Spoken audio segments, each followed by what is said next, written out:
Toast makers, shot takers, and y'all know my favorite, puff chasers. So I have this article from the New York Post titled "The D-Bag Tax." New York women are charging men up to $3,000 for failed relationships and bad dates.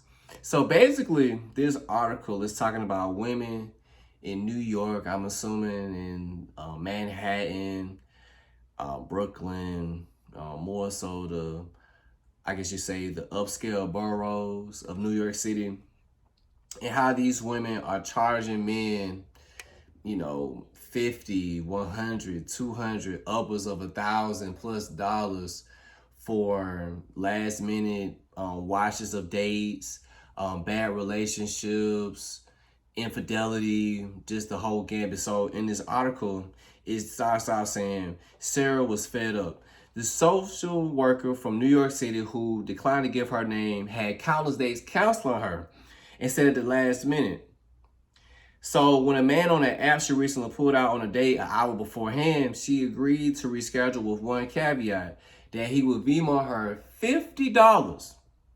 $50 for him cancel at the last minute. She said that I'm just done with my time and energy being wasted. Said that in almost every scenario, when someone books a time of their day dedicated to you, they have a no-show policy or a security deposit, talking about a business. So the man agreed to the terms and sent her the money, and then they met up for a Monday night date in Hell's Kitchen, section New York. And he was fully engaged the entire time, paying for their cocktails and offering to buy them food to share. And then Sarah's friends cheered her on with a brazen move, while her male friends told her that she was quote unquote nuts for that. I probably would have said the same thing too, but let's carry on. She said that she had no regrets and said that it makes sense to make that arrangement, right? And in the article, it even shares a screenshot of the conversation that her and the gentleman had, saying that when he counts, I said, I definitely owe you a round or two, and I'm sorry about that. And she gonna put security deposit needed, LOL. I don't like my time being wasted. He replies, ha ha ha, what's your Vimo? She sends her Vimo, which was blurred out in the article for privacy reasons. And you literally see on this post, if y'all go in, Google D-Bag Tax, you will see on the screenshot that this man sent her a $50 deposit via Apple Pay, okay? And said in the text message, LOL, thank you, because I think she wasn't expecting him to actually pay this money to her, and said that you'll get it back if you do everything right. And knowing women, ain't no telling what hoops and hurdles this woman had this man go through to have that $50 repaid back to him. And then if he went ahead and paid that $50 and still went on a date with her, and still paid for drinks, and still paid for food, that man paid way more than what he probably deposited to her through Apple Pay, because New York City, that's a pretty expensive place, man. And I can only imagine how much drinks and food cost on a casual Monday night date, right? And saying that later on, the article said that dating in the digital age can take a toll both emotionally and financially. In some cities, women have had enough, and they are asking men to pay them back for their time and energy if they counsel, cheat, or commit other indiscretions.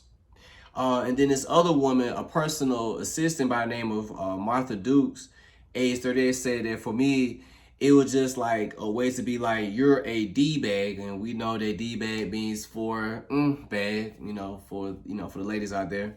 Said that here's a monetary value of my time being wasted, and said that this woman has sent around 6 Vimo requests ranging from $1,500 to $3,000 depending on their situation over the years to different men that she's dated. And she's listed reasons like infidelity, secret marriages, and also not disclosing the fact that they had multiple biblical relational partners. Trying to be PG-13 here so y'all can kind of get the drift here. As far as reasons why she would charge these men money. And she says that adding monetary value on this caddish conducts helps men to better understand their quote unquote errors of their ways. And she literally puts D-bag tax as the phrase for why she's requesting this money via Vimo, right? And you see this picture of this woman, and they say that she's 38, but she looks a little older, probably like in her early to mid 40s, but that's just my personal take. And she says that New York is the narcissist capital, and says that they're not going to understand. And what you did really hurt my feelings because they don't grasp feelings, they grasp money, which I can see that to a degree, right? It says that her Vimo requests have been cathartic, and she submitted to men in various ways. She said one man had helped her to help her to pay her rent, but required a not too subtle reminder. And then another abandoned her in a weekend getaway to Atlantic City because he expected more of her. And if I can translate this, he probably was expecting some biblical action, if you get my drift. And she didn't, let's just say that she didn't, fulfill her end of the bargain, right? So he goes to her. And then another guy ghosted just to reappear months later in a whole brand new relationship. So these women are sending requests and they are making their feelings be known, like, hey, if you waste my time, I'm going to charge you a certain amount of money so that you know that, hey, my time is not to be wasted, that my time is valuable, right? Now, many women are going to see this article and probably have read this article and probably are amen and hallelujah and do all these different things and saying that, oh, I'm probably going to do this going forward in the future, right?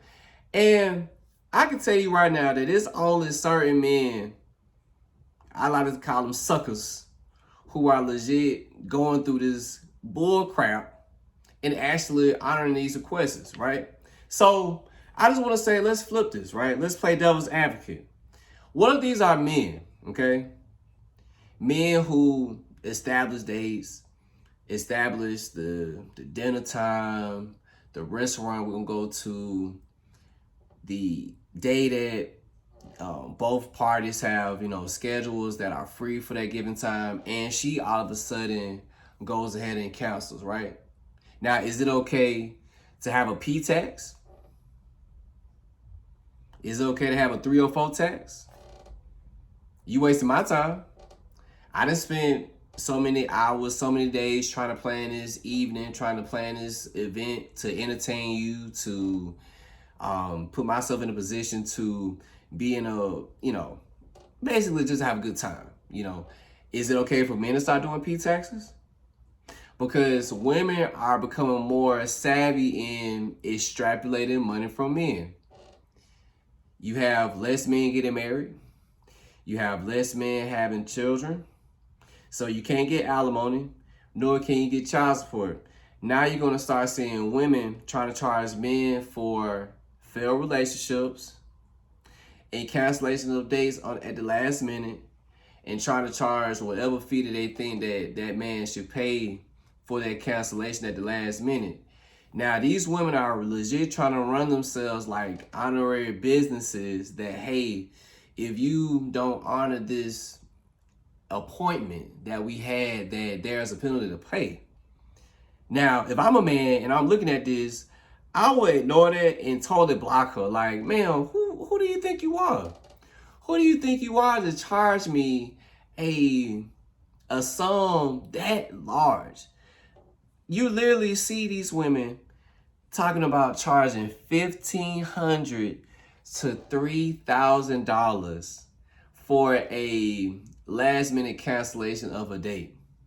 You don't even have some businesses charging that much for a last minute cancellation. At most, you may see $75 to $100, depending on the service that is going to be provided for that given appointment. But these women are legit saying that, hey, if you cancel on me, we're going to charge you upwards of $3,000. I read this, I thought I was tripping, like, hold up. And these men are actually paying these women this money. It's crazy to me. It's crazy to me. It's crazy to me to think that men are actually this desperate for some box. Cause let's just keep it real. These men probably thinking to themselves, man, you know what? I'm gonna pay this woman this money. I'm gonna show her that I ain't broke. I'm gonna show her I got some change to myself. And I'm gonna show her that, hey, I can pay this money and still take on a day and still woo you off your feet, right? But they still don't necessarily guarantee you what you want at the end of that date, which is some biblical action. So you really got to ask yourself, is that even really worth the investment, right? Is that worth the investment? Is it worth the investment that if she's sending you a Venmo request or a PayPal or a Cash Out request for a certain amount of money for her feeling like her time was being wasted, is it your obligation as a man to go ahead and honor that? I think not. Because women renege all the time. Women renege all the time. Women renege on dates. Women renege, giving certain privileges on trips. Even when it comes to dates within the city and them promising you a night of bliss, just to tell you that at the end of the day, oh honey, I'm just so tired, or oh honey, I'm my aunt's coming in town, if you get my drift. So if women have the ability to renege on a consistent basis and not have a penalty charged to them, I believe that men should be able to have the same grace and to not have to pay a penalty as well for us calling back at the last minute, because he may have had a legit reason for him canceling at the last minute. It's life. Things happen. So I just look at it like this. If you're going to have women who are going to say, well, I'm going to send men a Venmo request for a D-bag tax, I just think it's only right that men can do a P-box tax or a 304 tax. Just to let them know, hey, my time is valuable too, just like you. But that's just my 5 cents. Y'all add to the conversation. Y'all let me think, man, because I can't be the only one thinking this is ridiculous. But comment down below what you think, and let's have a conversation, all right? But gents, until next time, eyes front, head out to the finish, see this shit through.